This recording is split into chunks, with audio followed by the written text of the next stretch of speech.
Good morning to one and all. या टर्नमध्ये आपण आतापर्यंत जे लेक्चर्स बघितले किंवा जे लेक्चर्स घेतलेले आहेत त्या लेक्चर्समध्ये पूर्ण आपण पॅथोजनचा स्टडी केलेला आहे. यामध्ये different 6 types of bacterial pathogens, त्याचबरोबर व्हायरसेसमध्ये हिपॅटायटिस ए व्हायरस आणि हिपॅटायटिस बी व्हायरस. त्यानंतर आपण फंगसमध्ये कॅन्डिडा अल्बिकन्स हा पॅथोजन स्टडी केला. नेक्स्ट आपण जस्ट लास्ट लेक्चर्समध्ये प्रोटोझोआ म्हणून जो प्लाझ्मोडियम फॅल्सिफेरम होता हा पॅथोजन स्टडी केला. म्हणजेच काय की आतापर्यंत जे पॅथोजन्स आहेत आपल्या सिलेबसमध्ये ते पूर्ण पॅथोजन्स आपण स्टडी केले आहेत. यानंतरच्या लेक्चर्समध्ये किंवा आजच्या लेक्चर्समध्ये आपल्याला एका नवीन पॉईंटला सुरुवात करायची आहे, तो म्हणजे किमोप्रोफॅलेक्स. ओके, तर किमोप्रोफॅलेक्स मीन्स व्हॉट? आपण ज्यावेळी सगळे पॅथोजन स्टडी केले त्यामध्ये आपण एक ट्रीटमेंटमध्ये एक प्रोफॅलेक्स म्हणून असा एक पॉईंट बघितला होता. म्हणजे काय, फॉर एक्झाम्पल आपल्याला सांगता येईल की आपण जस्ट प्रोटोझोआमध्ये बघितलं की प्लाझ्मोडियम फॅल्सिफेरम हा एक प्रोटोझोआ आहे आणि त्याची कंप्लीट लाईफ सायकल ही फिमेल मॉस्किटोजमध्ये आणि मॅनमध्ये कंप्लीट सायकल होते आणि त्याचे इन्फेक्शन जे आहे ते ह्युमन बिंग्सला होतं. तर असं आपण बघितलं होतं आणि त्यामुळे मलेरिया डिसीज हा कॉज करतो. तर प्रोफॅलेक्स म्हणून आपण काय प्रोटोकॉल्स बघितले होते यामध्ये, तर फर्स्ट आपण की मॉस्किटो बाईट्स आपण कसे अवॉइड करू शकतो किंवा कोणती केअर घेतली पाहिजे किंवा कोणते वॅक्सिनेशन प्रोग्राम्स या मलेरियावरती अवेलेबल्स आहेत आणि ते कोणत्या टाईम पिरियडमध्ये किंवा कोणत्या एजमध्ये आपण ते घेतलं पाहिजे, इतकं हे प्रोफॅलेक्समध्ये आपण बघितलं होतं. सेम आपल्याला किमोप्रोफॅलेक्स म्हणजे काय हे आज नवीन पॉईंट आपल्याला आजच्या लेक्चरमध्ये बघायचं आहे. तर जनरली किमोप्रोफॅलेक्स या नावावरूनच आपल्याला एक जनरल आयडिया लक्षात आली असेल की एखादे इन्फेक्शन किंवा एखादं डिसीज आपल्याला जर कंट्रोल किंवा प्रिव्हेंट करायचं असेल तर त्याच्यासाठी आपण केमिकल सबस्टन्स किंवा अँटीमायक्रोबियल ड्रग्ज म्हणजेच काय, यूज ऑफ केमिकल सबस्टन्स और antimicrobial drugs to prevent infection is called as chemoprophylaxis. Okay, कोणतेही इन्फेक्शन आपल्याला जर प्रिव्हेंट करायचं असेल तर आपण त्याच्या अगेन्स्ट केमिकल सबस्टन्स किंवा असे अँटीमायक्रोबियल ड्रग्ज आपण घेतो. तर या केमिकल सबस्टन्सनाच किंवा अँटीमायक्रोबियल ड्रग्जनाच आपण काय म्हणायचं आहे, तर किमोप्रोफॅलेक्स. ओके, तर ही कन्सेप्ट तुम्ही एक सिम्पल कन्सेप्ट आहे ती लक्षात घ्या. तर आपण आपल्या पॉईंटला सुरुवात करूया. Our first point is chemoprophylaxis इंट्रोडक्शनमध्ये असं सांगितले, यूज ऑफ केमिकल सबस्टन्स और antimicrobial drugs to prevent infections is called as chemoprophylaxis. In broad sense, chemoprophylaxis means use of antimicrobial drugs soon after the entry of microorganisms but the development of symptoms. The antimicrobial drugs which are used for chemoprophylaxis are called as किमोप्रोफॅलायटिक असं पाहिजे इथं, किमोप्रोफॅलायटिक agents. Okay, तर chemoprophylaxis म्हणजेच काय, use of chemical substance और antimicrobial drugs to prevent infection. एखाद्या डिसीजचं जर इन्फेक्शन प्रिव्हेंट करायचं असेल तर त्याच्या अगेन्स्ट आपण काय करतो की केमिकल सबस्टन्स किंवा अँटीमायक्रोबियल ड्रग्ज घेतो. त्या सबस्टन्सनाच काय म्हणायचं आहे, किमोप्रोफॅलेक्स. ओके, तर हे किमोप्रोफॅलेक्स आपण कधी घेतो, तर after entry of microorganisms और pathogens in our body and before the showing symptoms of particular disease. Okay, एखादा पॅथोजन्स आपल्या बॉडीमध्ये एंटर झाल्यानंतर प्लस त्याचे सिम्पटम्स, त्या पॅथोजनचं जो पर्टिक्युलर डिसीज असणार आहे त्या डिसीजचे सिम्पटम्स दिसण्या अगोदर हे काय करतो आपण, केमिकल सबस्टन्स किंवा की अँटीमायक्रोबियल ड्रग्ज आपण आपल्या बॉडीमध्ये घेतो, राईट. म्हणजेच काय, हे जे केमिकल सबस्टन्स असू देत किंवा अँटीमायक्रोबियल ड्रग्ज आपण जे घेतो त्यांनाच आपण म्हटलेलं आहे की किमोप्रोफॅलायटिक एजंट. ओके, जे केमिकल सबस्टन्स किंवा ड्रग्ज असणार आहे त्यांनाच किमोप्रोफॅलायटिक एजंट असं म्हटलेलं आहे. ओके, म्हणजेच काय, अजून एकदा ही कन्सेप्ट व्यवस्थित लक्षात घ्या. किमोप्रोफॅलिक्स म्हणजेच काय, यूज ऑफ केमिकल सबस्टन्स और antimicrobial drugs to prevent infection is called as chemoprophylaxis. एखादं इन्फेक्शन जर प्रिव्हेंट करायचं असेल तर त्याच्यासाठी आपण जे अँटीमायक्रोबियल ड्रग्ज घेतो त्यांनाच किमोप्रोफॅलिक्स असं म्हणायचं आहे. त्याचबरोबर हे किमोप्रोफॅलिक्स आपण कधी घेतो तर after the entry of pathogens in our body and before the showing symptoms of particular disease which are caused by a specific type of pathogens which are enter in our body. Okay, त्याचबरोबर जे chemical substance असू दे जे किंवा जे antimicrobial drugs असतील त्यांनाच किमोप्रोफॅलायटिक agent असं consider केलेलं आहे.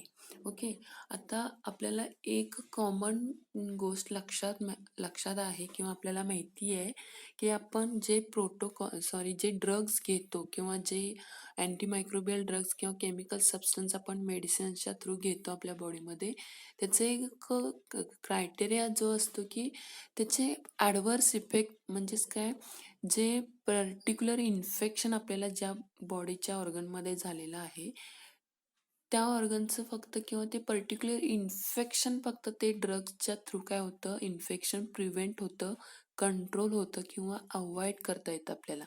बाकीचा ॲडवर्स इफेक्ट आपल्याला त्या आपल्या बॉडीवरती काही बघायला मिळत नाही. म्हणजेच काय की असे कोणते कॅरेक्टरिस्टिक्स या किमोप्रोफॅलायटिक एजंटचे असणार आहेत ते आपल्याला या नेक्स्ट स्लाइडमध्ये बघायचे आहेत. ते म्हणजे okay, some characters of chemoprophylactic agents.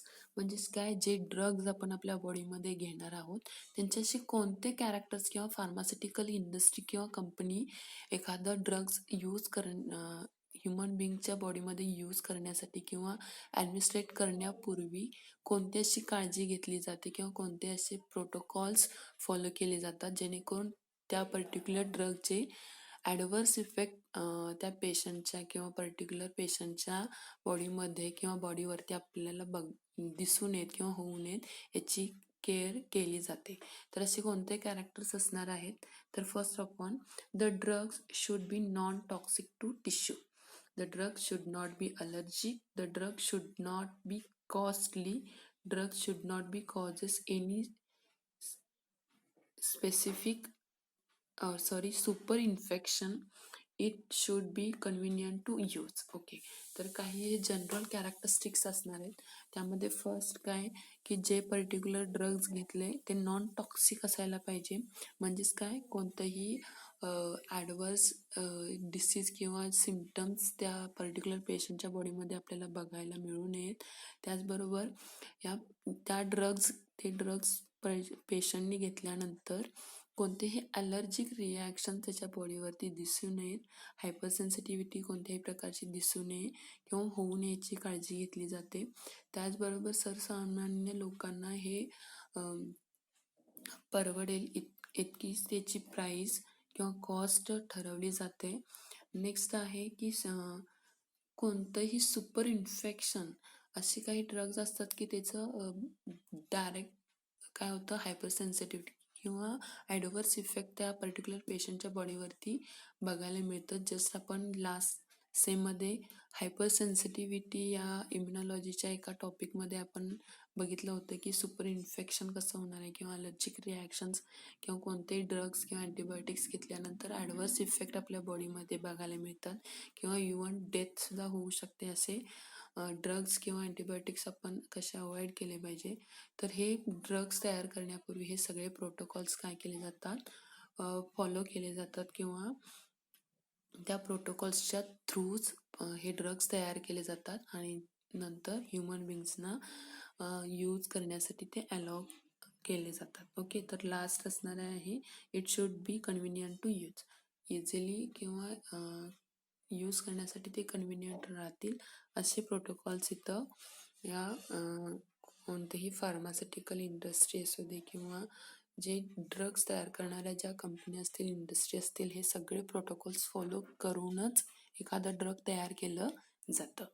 Okay, next आहे chemoprophylaxis in persons of normal susceptibility exposed specific pathogens. Okay, की normal susceptibility expose to specific pathogens म्हणजेच काय, एक फ्लो डायग्राम आहे इथं तुम्ही बघू शकताय की की ज्यावेळी इन्फेक्शन होणार आहे किंवा अशा कोणत्या इन्व्हायरमेंटमध्ये एखादा हेल्दी पर्सन एखाद्या पर्टिक्युलर पॅथोजनच्या थ्रू इन्फेक्ट होऊ शकतो. तर इथं एक फ्लो डायग्राम किंवा एक इमेज ॲड केलेली आहे मी इथं बघू शकताय की रिझर्वायर म्हणजेच काय, एक पॅथोजन आहे. तो पॅथोजन किंवा एजंट आहे जो डिसीज कॉज करणार आहे. तो काय करतो, इन्व्हायरमेंटमधून काय होणार आहे, हा रिझर्वायर असणार आहे, तो नंतर इन्व्हायरमेंटमध्ये रिलीज होणार. नंतर काय होणार आहे की असे एक मोड ऑफ ट्रान्समिशनची चेन असणार आहे ज्याच्या थ्रू तो हेल्दी पर्सन्समध्ये तो एंटर करू शकतो पॅथोजन किंवा तो एजंट. तर ज्यामध्ये एअरबॉर्न पार्टिकल्स असतील किंवा ड्रॉपलेट्स असतील किंवा डायरेक्ट कॉन्टॅक्ट असेल किंवा व्हेक्टर असेल किंवा फूड मटेरियल असेल, तर अशा way of transmission, mode of ट्रान्समिशनच्या थ्रू काय होणार आहे, एका हेल्दी पर्सनमध्ये हा पॅथोजन किंवा इन्व्हायरमेंटल चेन कशी असणार आहे, एखादा पॅथोजन एका इन्फेक्टेड पर्सन्समधून तो इन्व्हायरमेंटमधल्या कोणत्या अशा ऑब्जेक्ट्समध्ये सर्वाईव्ह होऊन नंतर तो कोणत्या वेजनी एका हेल्दी पर्सनमध्ये किंवा ससेप्टिबल होस्ट कसा तयार होणार आहे, तर इथं ह्या डायग्राममध्ये तुम्ही बघू शकताय. तर आपण पॉईंट हा बघत होतो की prophylaxis in persons of normal susceptibility हो एक्सपोज टू स्पेसिफिक पॅथोजन्स. एखादा हेल्दी पर्सन एका पॅथोजनला कसा एक्सपोज होऊ शकतो ते आपण जस्ट या डायग्राममध्ये बघितलेलं आहे. तर फर्स्ट जो आहे यामध्ये ओके, ज्यावेळी आपण prophylaxis in persons of normal susceptibility expose to specific pathogens हे बघत होतो, म्हणजे एखादा हेल्दी पर्सन इन्व्हायरमेंटमधल्या अशा कोणत्या इन्व्हायरमेंटमधून कसा तो ट्रान्सफर होणार आहे एका इन्फेक्टेड पर्सनमधून किंवा एखादा पॅथोजन किंवा डिसीज कॉज करणारा एजंट किंवा आपण त्याला पॅथोजन म्हणूया किंवा व्हायरसेस म्हणूया, कसा ट्रान्सफर होणार आहे ते आपण, किंवा ससेप्टिबल होस्ट कसा तयार होणार आहे ते आपण बघितलं जस्ट. आता त्यामध्ये काही डिसीज सांगितलेत, फॉर एक्झाम्पल मेंजायटिस डिसीज किंवा रुमॅटिक डिसीज किंवा त्याचबरोबर अजून काय सांगता येईल याच्यामध्ये, सिफिलिस डिसीज किंवा प्लेग, निमोनिया असे काही डिसीज सांगितलेत. त्यामध्ये ससेप्टिबल होस्ट कसे तयार होणार आहेत ते आपल्याला बघायचं आहे. तर यामध्ये आपण फर्स्ट जो बघूया तो म्हणजे रुमॅटिक डिसीज. रुमॅटिक डिसीज म्हणजे काय, रुमॅटिक फिवर किंवा रुमॅटिक डिसीज म्हणजे काय, तर आपल्याला माहिती आहे की संधिवात, राईट, ह्याचे काय म्हणजे ह्याचे टाईप्स आहेत वेगवेगळे. असं रुमॅटिक फिवर किंवा रुमॅटिक अर्थरायटिस अशी काही डिसीजची नावं आहेत किंवा टाईप्स आहेत या रुमॅटिकचे. तर फर्स्ट आपल्या सिलेबसमध्ये एक एक्झाम्पल दिले ते म्हणजे रुमॅटिक फिवरचं एक एक्झाम्पल बघूया. म्हणजे ससेप्टिबल होस्ट कसे असणार आहेत किंवा डिसीज कसा ट्रान्सफर होणार आहे किंवा ॲक्च्युअल डिसीजमध्ये काय होतं. तर in case of rheumatic patient, injection of benzathine penicillin G 1.2 million units intramuscularly once every 3 to 4 weeks to prevent. हे रुमॅटिक फिवर जे आहेत तर हे कंट्रोल करण्यासाठी किंवा प्रिव्हेंट करण्यासाठी बेन्झॅन्थिन पेनिसिलिन नावचं ड्रग, बेन्झॅन्थिन पेनिसिलिन जी या नावचं ड्रग 1.2 मिलियन युनिट इतक्या कंपोजिशनमध्ये किंवा कॉन्सन्ट्रेशनमध्ये इंट्रामस्क्युलरली वन्स एव्हरी 3 to 4 weeks 3 ते 4 आठवड्यामध्ये एक वेळेला इंट्रामस्क्युलरली ड्रग्ज हे बेन्झॅन्थिन पेनिसिलिन जी हे ड्रग्ज 1.2 मिलियन युनिट्स इतक्या कॉन्सन्ट्रेशनमध्ये पेशंटमध्ये इंजेक्ट केलं जातं for the prevention of rheumatic fever or disease. Okay, तर या डिसीजमध्ये काय सांगितलेलं आहे, sorry, reinfection by group A haemolytic streptococci. तर स्ट्रेप्टोकोकायचे आपण स्लाइड्स वगैरे करून बघितलेले आहेत, कोकाय कसे दिसतात. तर स्ट्रेप्टोकोकाय अगदी स्मॉल किंवा मायन्यूट असे साईज असणार आहे यांची. तर ह्या स्ट्रेप्टोकोकायमुळं हे रुमॅटिक फिवर किंवा डिसीज होतात. तर rheumatic fever caused by group A hemolytic streptococci and causes sore throat, tonsillitis. In rheumatic fever, inflammations to different parts of heart occurs, that is thickening of heart walls. Streptococci damage the walls of heart. The rheumatic fever is relatively by repeated inhalation of streptococci and causes more and more damage to heart and finally results into heart failure. Okay, आपल्याला just explanation बघायचं आहे त्यापूर्वी. The rheumatic fever is observe only those persons in which the antigen similar to streptococci group A are present, that is cross-reacting antigens due to streptococcal infections. The antibodies produced by our own immune systems damage to antigens present on heart.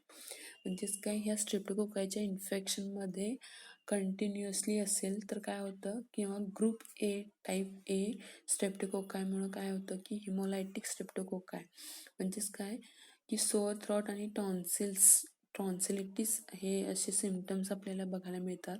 फिवरमध्ये काय होतं की inflammation of different parts of heart occurs. आपल्या हार्टमध्ये काय होतं किंवा हार्टच्या different पार्ट्सला इन्फ्लमेशन्स होतं ह्या fever किंवा रुमॅटिक फिवरमुळं. That is thickening of heart walls. Heart wall जे असणार आहे ते जाडसर होतं. तर संधिवात म्हणजेच काय होणार आहे, संधिवातमध्ये काय सांगितले की संधिवाताचा जो ताप येतो हे कॉम्प्लिकेशन आहे कशाचं, तर घशाचं. आणि हा घशाचं कॉम्प्लिकेशन कशामुळे होणार आहे, तर स्ट्रेप्टोकोकलमुळे किंवा स्ट्रेप्टोकोकायमुळे होतं. हे स्ट्रेप्टोकोकाय म्हणजेच काय, एक ट्रान्समिट किंवा इझिली ट्रान्समिट होणारा किंवा त्याच्यावरती ट्रीटमेंट घेतल्या नसल्यामुळं हे कॉम्प्लिकेशन वाढत जातं. आणि यामध्ये आपलं स्किन, हार्ट किंवा आपले जे सांधे असतील किंवा मेंदूचा ब्रेनचं जे कॉम्प्लिकेशन किंवा जे डेंजर जे डिसीज असणार आहेत ते ह्या स्ट्रेप्टोकोकायमुळे होऊ शकतो. जनरली हा जो ट्रान्समिशन असेल किंवा हा जो डिसीज आहे 5 to 15 बिटवीन जे पर्सन्स असणार आहेत, जे पीपल्स असणार आहेत त्यामध्ये होतो. मोस्टली हे चिल्ड्रन्समध्ये बघायला मिळतो हा संधिवाताचा फिवर किंवा रुमॅटिक फिवर. स्ट्रेप्टोकोकायमुळं काय होतं की आपल्या घशाला संसर्ग तर होणारच आहे, त्यामुळं जवळपास 14 to 28 डेजमध्ये हा काय होतो फिवर कॉज होतो. त्यामध्ये जे सिम्पटम्स असणार आहेत त्यामध्ये फर्स्ट सिम्पटम जे असं सांगितले की ताप येणे किंवा धाप लागणे, ओटी पोटात किंवा छातीत दुखणे, अलक्षणीय हृदय हार्टमध्ये प्रॉब्लेम्स क्रिएट होतात. त्याचबरोबर नाकातून रक्त येणे, भावनिक नियंत्रणाची हानी दर्शवणारे म्हणजे असामान्य रडणं किंवा हसणं असे काही सिम्पटम्स सांगितले आहेत. त्याचबरोबर अ, वेदनादायक किंवा सुजलेले सांधे जे असतील हे असे सिम्पटम्स या रुमॅटिक फीवरमध्ये आपल्याला अ, बघायला मिळतात. यामध्ये असेही सांगितलेलं आहे की कारणे काय असू शकतात किंवा स्किनवरती काय याचे संधिवाताचे फीवर किंवा या रुमॅटिक फीवरचे स्किनवरती आपल्याला काय सिम्पटम्स बघायला मिळतील, तर लॅम्पस किंवा नोड्युल्स येतात. विशेषतः आपण पुरळ किंवा हाताच्या वरच्या भागावर काय होतं, पायावर हाताच्या वरच्या भागावर किंवा पायावर साप किंवा अंगठीसारखे दिसतात. आणि हे सगळे जे आहेत तर न्यूरोलॉजिकल विकार म्हणजेच काय ब्रेनचे डिसीज होऊ शकतात. त्याचबरोबर ह्याचं मुख्य रिझन काय आहे किंवा मेन रिझन काय आहे या फीवरचं किंवा रुमॅटिक फीवरचं, तर जो टाईप ए स्ट्रेप्टोकोकायचा जो ट्रान्समिशन आहे किंवा जो संसर्ग म्हणूया आपण त्याला, तर स्ट्रेप्टोकोकस पायोजिन्स हा एक डेंजर असा एक पॅथोजन आहे, मायक्रो ऑर्गॅनिझम आहे. त्याच्यामुळं हा रुमॅटिक फीवर कॉज होतो between 5 to 15 generation age children's. यानंतर जे हा जो पायोजिन्स असेल किंवा हा अनुवांशिकपण किंवा अनुवांशिकदृष्ट्या संवेदनशील किंवा अशा ट्रान्समिट होऊ शकतो. हेरिडेटरी ट्रान्समिट किंवा होऊ शकतो. त्याचबरोबर याचे काही ट्रीटमेंट्स देखील सांगितलेत की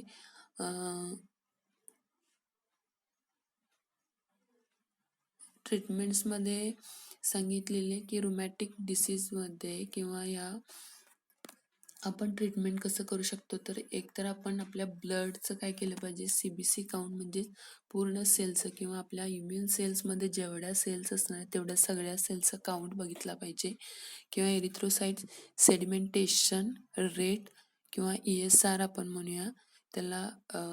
इन्फ्लमेशन किती झाले याच्या थ्रू या ESRच्या थ्रू आपण डिटेक्ट करू शकतो. किंवा जर कंटिन्युअसली जर आपल्याला हा स्ट्रेप्टोकोकायचं जर इन्फेक्शन जाणवत असेल तर त्याच्यासाठी आपण स्ट्रेप्टोलायसिन ओ किंवा ASO ही एक ब्लडची टेस्ट आहे, ते देखील आपण ही ट्रीटमेंटमध्ये करू शकतो. किंवा ECG इलेक्ट्रोकार्डिओग्राम देखील ह्या स्ट्रेप्टोकोकसच्या किंवा रुमॅटिक फीवरसाठी केली जाते. त्याचबरोबर जोन्स क्रायटेरिया म्हणजेच काय की ज्या मेन आणि ज्या किरकोळ जे निकष असणार आहेत, जे कन्क्लुजन्स असणार आहेत, त्यांच्यामध्ये हे जोन्स क्रायटेरिया नावाची ट्रीटमेंट केली जाते किंवा टेस्ट केली जाते. म्हणजेच काय रुमॅटिक फीवरमध्ये जे ट्रीटमेंट्स असतील किंवा ज्या टेस्ट असणार आहेत त्यामध्ये टेस्ट म्हणून आपण CBC काउंट किंवा आपले पूर्ण ब्लडची जी टेस्ट म्हणजे यामध्ये पूर्ण इम्युन सेल्सचा काउंट बघितला जातो. त्याचबरोबर ESR मध्ये काय केलं जातं, जसं आपण प्रॅक्टिकल्समध्ये देखील याचं एक्सप्लेनेशन बघितले, तर इरिथ्रोसायटिक सेडिमेंटेशन केलं जातं याच्यामध्ये. म्हणजेच काय जेवढं इन्फेक्शन असेल तेवढं ते काय केलं जातं सेटल डाऊन होतं. आणि हे ESR कशासाठी करणार आहे आपण, तर इन्फ्लमेशन किती असणार आहे किंवा सूज जे असणार आहे इन्फ्लमेशन किंवा इन्फ्लमेशन चेक करण्यासाठी ही ESRची टेस्ट केली जाते. त्याचबरोबर जर कंटिन्युअसली जर याचा संसर्ग म्हणजेच काय रुमॅटिक फीवरचं जर कंटिन्युअसली जर आपल्याला जाणवत असेल तर स्ट्रेप्टोलायसिन ओ ही एक ब्लडची टेस्ट केली जाते किंवा इलेक्ट्रोकार्डिओग्राम त्यालाच आपण ECG म्हणतो, ही टेस्ट देखील ह्या रुमॅटिक फीवरमध्ये केली जाते, जेणेकरून आपल्याला त्याचं ह्या फीवरचं इझिली डिटेक्ट करून त्याच्यावरती ट्रीटमेंट्स किंवा मेडिसिन्स घेऊन तो प्रिव्हेंट करता येईल डिसीज. तर असे रुमॅटिक फिवर्स आपण जस्ट बघितलं. आय होप तुम्हाला लक्षात आलं असेल. त्याचबरोबर एक मेंजायटिस डिसीज म्हणून देखील एक सांगितलेलं आहे. आता मेंजायटिस डिसीजमध्ये काय सांगितलंय, फर्स्ट आपण बघूया की in case of meningitis prevention is by giving the drugs. इथं मी ड्रगचं नाव ॲड केलेलं नाही आहे. तर रिफॅम्पिन हे एक ड्रग्ज आहे. रिफॅम्पिन orally twice daily for 2 days and also or क्लोरॉम्फेनिकॉल किंवा पेनिसिलिन जे जे ड्रग्ज आहेत ते 100 mg every 12 hours for 5 days. म्हणजेच काय, मेंजायटिस डिसीज होणार आहे. मेंजायटिस डिसीजलाच आपण काय म्हणू शकतो की आपले ब्रेनशी रिलेटेड हा डिसीज आहे. इन डिटेलमध्ये आपल्याला नेक्स्ट पॉईंटमध्ये बघायचं आहे. तर ह्या मेंजायटिस डिसीज प्रिव्हेंट करण्यासाठी आपण एक रिफॅम्पिन नावचं ड्रग्ज आहे ते orally twice daily for 2 days घेतलं पाहिजे. त्याचबरोबर क्लोरॉम्फेनिकॉल, पेनिसिलिन हे ड्रग्ज आहेत ते एव्हरी 12 hours फॉर 5 days असं या कॉन्सन्ट्रेशनमध्ये जर हे ड्रग्ज घेतले तर मेंजायटिस डिसीज आपला क्युअर होऊ शकतो किंवा प्रिव्हेंट करू शकतो आपण. नेक्स्ट सांगितलेलं आहे, in case of meningitis persons even after treatment the persons carries meningococcal in its nasopharynx to prevent the spread through air. Prophylaxis of such carrier is necessary. Okay, यामध्ये सांगितलेलं आहे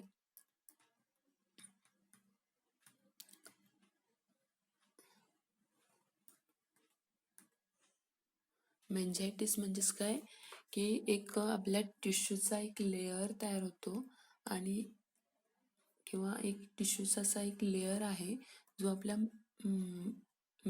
ब्रेनमध्ये काय होतो किंवा स्पायनल कॉर्डमध्ये याचा लेअर पूर्ण काय होतो कव्हर केला जातो आणि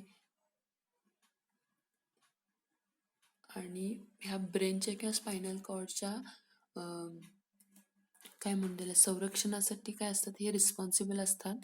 आणि या लेअरमुळं काय होतं की जवळपासचे जे बॉडी फ्लुइड्स असणार आहेत त्या बॉडी फ्लुइड्समुळं काय होतं की आपली जे आपल्या डोक्याची जी कवटी असते ती काय होते त्याचं फुगते आणि त्यावर सूज येते. आणि अशा कंडिशनमध्ये जर वेळेवर आपण ट्रीटमेंट नाही घेतली तर काय होते की ही जी कंडिशन आहे ते आपल्या डेथसाठी सुद्धा रिस्पॉन्सिबल ठरू शकते. तर हा मेंजायटिस म्हणजेच काय आपण बघितलं की असा एक लेअर टिश्यूचा एक लेअर आहे.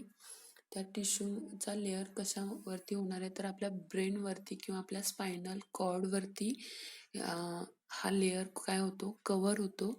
आणि आपल्या ब्रेनचं किंवा स्पायनल कॉर्डचं जे केअर असणार आहे किंवा जे केअरिंग सिस्टीम असणार आहे आपल्या बॉडीवरती याला जबाबदार ठरतात हा टिश्यूचा लेअर किंवा मेंजायटिस. आणि ह्या मेंजायटिस लेअरमुळं काय होतं की जवळपासच्या जो बॉडी फ्लुइड्स असणार आहेत त्या बॉडी फ्लुइडमुळं काय होतं आपली डोक्याची जी कवटी असणार आहे ती फुगते आणि त्यावरती सूज येते. आणि अशा कंडिशनमध्ये जर वेळेवर ट्रीटमेंट नाही मिळाली तर ही कंडिशन किंवा अशी परिस्थिती आपल्या डेथसाठी रिस्पॉन्सिबल ठरू शकते. तर याचं काही सिम्पटम्स देखील सांगितलेले आहेत की सिम्पटम्स काय होतं की या मेंजायटिसमुळे स्टार्टिंगला ताठरलेली मान, ताप किंवा मळमळ किंवा वॉमिटिंग किंवा हेडेक असं काय होतं की कन्फ्युजन होतं या अशा सगळ्या सिम्पटम्समध्ये. त्याचबरोबर चिडचिडापणे किंवा लॉस्ट ऑफ एपिटाईट असं सिम्पटम्स होतात.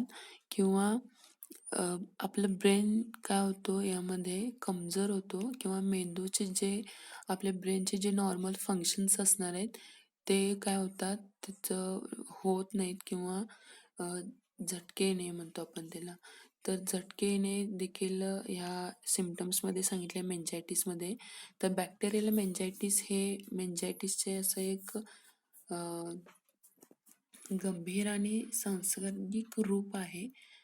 तर हा मेंजायटिस डिसीज जो आहे तुम्हाला लक्षात आला असेल एक बेसिक आयडिया. त्याचबरोबर सिफिलिस म्हणून एक डिसीज आहे, तो जस्ट आपण बघितलाय. तर ट्रेपोनेमा पॅलिडममुळं हा सिफिलिस होतो आणि हा सेक्शुअली ट्रान्समिट होणारा डिसीज आहे. तर ह्या डिसीजमध्ये बेन्झॅन्थिन पेनिसिलिन G2.4 ओके. सिफिलिसवरती आपण बघितलेलंच आहे. तर sorry Prevention of syphilis by the injection of benzathine penicillin G 2.4 million units intramuscularly within 24 hours for exposure. म्हणजे सिफिलिस डिसीज जर आपल्याला प्रिव्हेंट करायचं असेल तर बेन्झॅन्थिन पेनिसिलिन G 2.4 युनिट्स आपण इंट्रामस्क्युलरली 24 आवर्समध्ये एकदा एक्सपोज केलं पाहिजे किंवा ॲडमिनिस्ट्रेट केलं पाहिजे हे ड्रग्ज. त्याचबरोबर जो प्लेग किंवा प्लेग निमोनिया जो डिसीज आहे, या डिसीजला प्रिव्हेंट करण्यासाठी tetracycline 0.4 gram twice daily for 5 days expose to infections. म्हणजेच काय, एक पर्टिक्युलर डिसीज आहे, त्यामध्ये रुमॅटिक फीवर एक एक्झाम्पल बघितले इन डिटेलमध्ये आपण. त्याचबरोबर मेंजायटिस एक बघितलं किंवा सिफिलिस आपण ऑलरेडी स्टडी केलेला आहे. ट्रोपोनेमा पॅलिडममुळे सिफिलिस होतो आणि हा सेक्शुअली ट्रान्समिटेड होणारा डिसीज आहे. आणि सिफिलिस प्रिव्हेंट करण्यासाठी आपल्याला बेन्झॅन्थिन पेनिसिलिन G 2.4 युनिट्स इंट्रामस्क्युलरली घेतलं पाहिजे. त्याचबरोबर प्लेग निमोनिया आहे, त्याच्यासाठी टेट्रासायक्लिन हे अँटीबायोटिक्स किंवा ड्रग्ज त्याच्यावरती अवेलेबल आहे. तर असे वेगवेगळे आपण डिसीज बघितलेले आहे. त्यामध्ये 4 डिफरंट टाईपचे डिसीज बघितले आणि ह्या डिसीज प्रिव्हेंट करण्यासाठी अँटीमायक्रोबियल ड्रग्स कशा पद्धतीनं इथं यूज केले जातात किंवा त्यांचे ॲक्शन्स काय होणार आहेत आपण जस्ट बघितले. त्यामध्ये आपण रुमॅटिक फीवर आणि मेंजायटिसचे इन डिटेलमध्ये बघितलेलं आहे. तर आय होप तुम्हाला इथं लक्षात आलं असेल. समजून घेण्याचा प्रयत्न करा. तर आजच्या या लेक्चर्समध्ये आपण इथं थांबूया. नेक्स्ट लेक्चरला आपण या क्रिमोप्रोफायलिक्समधला आपला एक लास्ट पॉईंट आहे तो बघूया. तर थँक्यू.